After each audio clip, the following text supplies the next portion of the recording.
नमस्कार दोस्तों, स्वागत है आप सभी का। पिछले वीडियो में हमने बात की थी प्रतिलोम फलन के बारे में। तो आज के इस वीडियो में हम बात करेंगे प्रतिलोम फलन के गुणधर्म के बारे में, यानी कि प्रॉपर्टीज ऑफ इनवर्स फंक्शन। तो आइए शुरू करते हैं। पहली प्रॉपर्टी है एकेकी आच्छादक फलन का प्रतिलोम अद्वितीय होता है। यानी कि किसी भी बाइजेक्टिव फंक्शन है उसका जो प्रतिलोम होता है, इनवर्स है, वो यूनिक होता है। ओके, तो इसका प्रूफ देखते हैं। माना एफ ए से बी एक एकेकी आच्छादक फलन है, तो हमें सिद्ध करना है कि एफ का एक और केवल एक प्रतिलोम विद्यमान होगा। तो इसके लिए हम क्या करते हैं, मान लेते हैं कि इसके दो प्रतिलोम हैं। मान लेते हैं कि इसके दो प्रतिलोम हैं। यदि संभव हो तो माना जी बी से ए तथा एच बी से ए एफ के दो प्रतिलोम फलन हैं। एफ कहाँ से कहाँ है, ए से बी में है, तो इसके जो प्रतिलोम होंगे वो कहाँ से कहाँ होंगे, बी से ए में होंगे। ओके, तो इसके मैंने एफ के दो प्रतिलोम मान लिए, एक तो जी हो गया, एक एच मान लिया। ठीक है, अब मैंने क्या किया कि एक यहाँ से बी से कोई एलिमेंट, कोई अवयव ले लिया वाई। ठीक है, तो ये मैंने किया है, माना वाई बी का कोई अवयव है।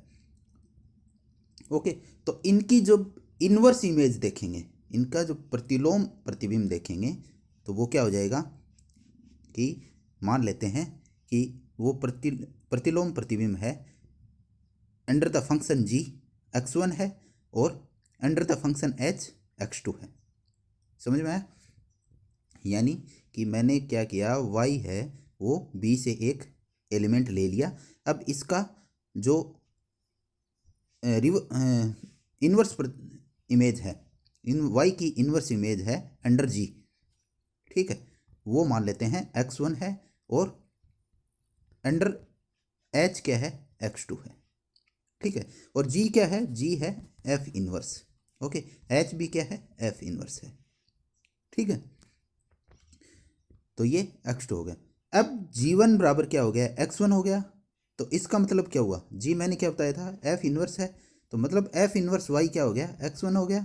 तो f x1 क्या आ गया, y आ गया। तो ये f x1 y आ गया। इसी प्रकार h क्या है, h भी f इनवर्स है, तो h y यानी h इन f इनवर्स y वो अपने को x2 गिवन है, तो f x2 क्या आ गया, वो भी किसके बराबर आ गया, y के बराबर आ गया।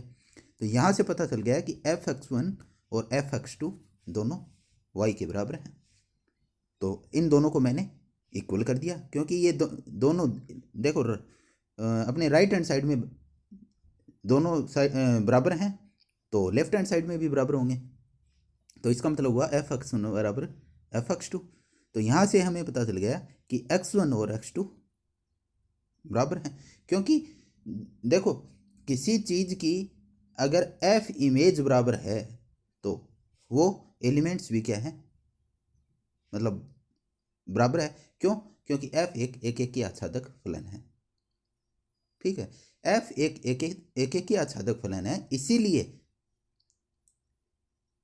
अगर दो एलिमेंट्स की इमेज सेम है तो वो दोनों एलिमेंट क्या होंगे, सेम होंगे। अगर मान लेते f अगर बहु एक ही होता तो कोई ये ज़रूरी नहीं होता कि x1 और x2 बराबर हो।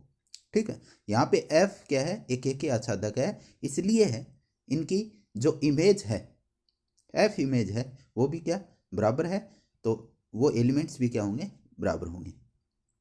ठीक है, तो वो एलिमेंट्स बराबर आ गए। ओके, x1 और x2 बराबर आ गए। अब x1 क्या है, g1 है, और x2 क्या है, h1 है। तो g1 gy और hy, सॉरी x1 क्या है, gy है, और x2 क्या है, hy है। तो इसका मतलब x1 और x2 बराबर हैं, तो gy बराबर hy हो जाएगा for all b, all y belongs to b। ठीक है, तो अतः हमें पता चल गया कि g और h बराबर हैं। ठीक है, तो इसका मतलब क्या हुआ कि एक आच्छादक फलन का जो प्रतिलोम होता है वो क्या होता है, अद्वितीय होता है। ठीक है, तो ये अपने को प्रॉपर्टी याद रखनी है कि एक आच्छादक फलन का प्रतिलोम अद्वितीय होता है, यूनिक होता है।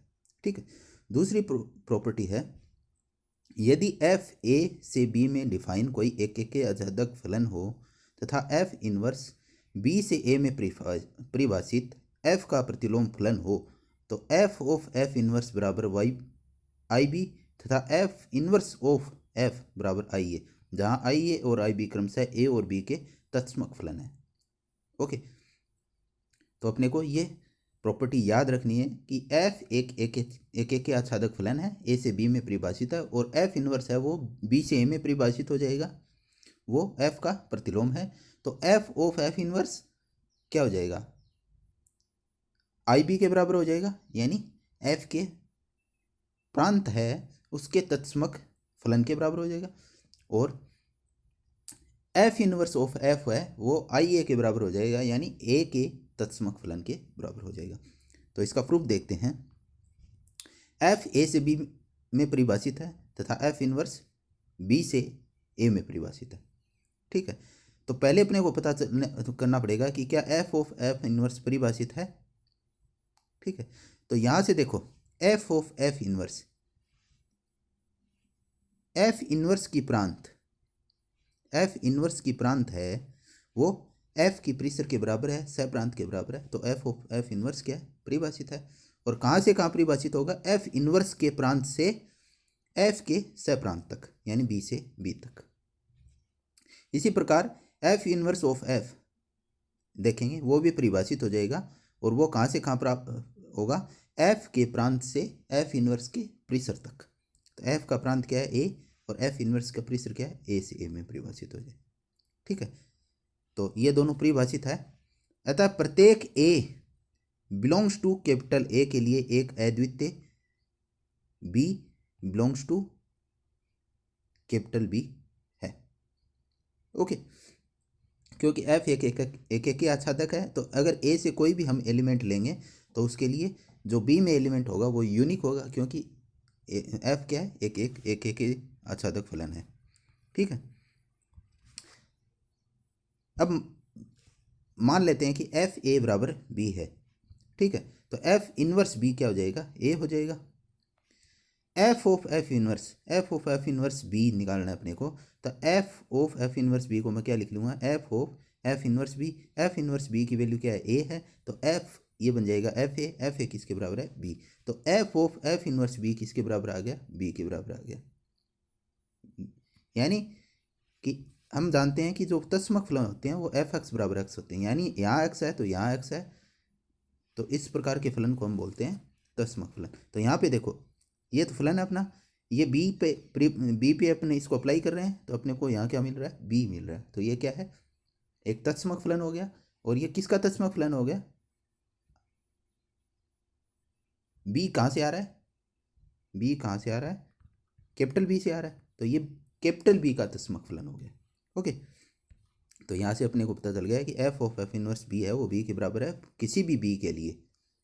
ठीक है, तो एफ ऑफ एफ इनवर्स क्या है, आई बी के बराबर हो गया। इसी प्रकार एफ ऑफ एफ इनवर्स ए ज्ञात करेंगे, सॉरी यहाँ आएगा इसको F inverse of F A, ये यहाँ ये लिखना था F inverse of F A. तो इसको मैं लिख सकता हूँ F inverse of F A की वैल्यू किसके बराबर है, बी के बराबर है, तो एफ इनवर्स बी हो गया। एफ इनवर्स किसके बराबर है, ए के बराबर है, तो एफ इनवर्स ऑफ एफ ये है F inverse of F. Okay, F inverse of F A किसके बराबर हो गया, ए के बराबर हो गया किसी भी ए के लिए। ठीक है, तो एफ इनवर्स ऑफ एफ किसके बराबर हो गया, एफ इनवर्स ऑफ एफ वो हो गया आई ए के बराबर। तो इसका मतलब क्या है, ये फलन है एक तत्समक फलन है, ए का तत्समक फलन है। ओके, तो यहाँ पे इस वीडियो में हमने एक आच्छादक फलन की दो प्रॉपर्टी के बारे में डिस्कस किया, उनका प्रूफ देखा है। अगर आपको ये वीडियो पसंद आए तो वीडियो को लाइक कीजिए, शेयर कीजिए और चैनल को सब्सक्राइब कीजिए। धन्यवाद।